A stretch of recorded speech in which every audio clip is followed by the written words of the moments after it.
I'm Yana, a single parent who recently experienced the unimaginable pain of losing the love of my life, Amiel.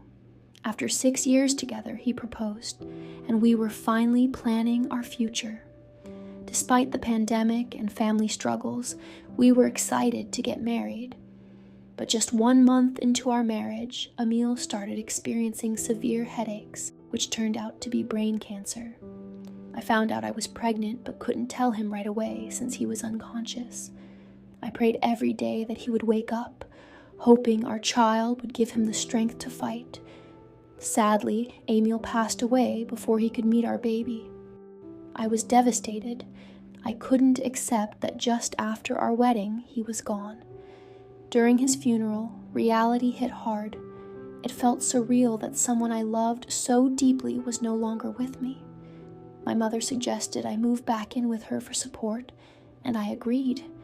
Though I'm pregnant and feeling lost, I promised Amiel I would stay strong for our child and raise them with the same love and strength he showed me.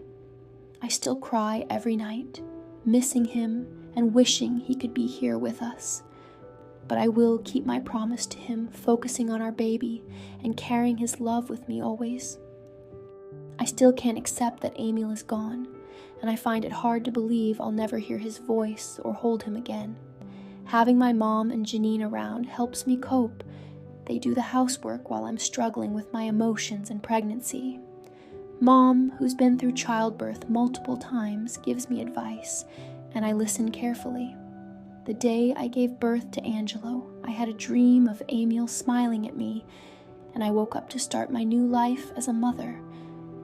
When I held Angelo in my arms, I cried with gratitude, especially since he looked just like Amiel. His family saw the resemblance, calling him Little Amiel, but the house became chaotic as memories of Amiel lingered. I still dream of Amiel often, and I find it hard to let go.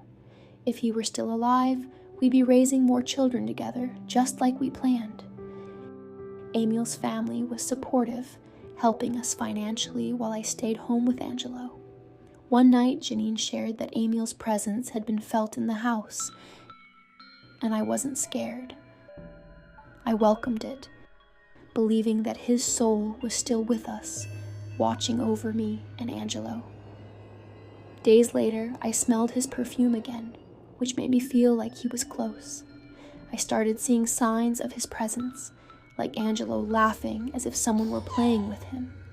Despite all this, the pain of losing Amiel never goes away. I still cry at night, even though I try to be strong for Angelo. When the first anniversary of his death came, I cried uncontrollably, surrounded by family who also missed him deeply. My mother urged me to be strong, and I continued praying, hoping Amiel was watching over us. One night, I had a strange experience. While working, I heard footsteps behind me and felt a sudden heaviness. I checked the house and found no one, but later the door slammed shut and I heard Angelo crying, though he was asleep. I was convinced Amiel's spirit was still here.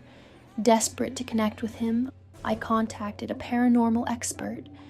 After a few days of waiting, we set up a session to communicate with Amiel. During the session, the expert confirmed Amiel's presence and shared messages from him, including his wishes for me to move on if I found love again. I learned that Amiel's soul couldn't move on because he was worried about me. After a long session, we helped him cross over to the other side. The next few days were peaceful, but Amiel's presence continued to linger in subtle ways. I thought I had found closure, but months later, I started seeing strange occurrences again.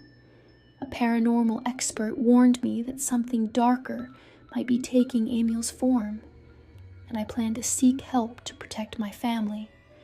I'm determined to stay strong for Angelo, no matter what happens, and I hope the next chapter of our lives will bring us peace.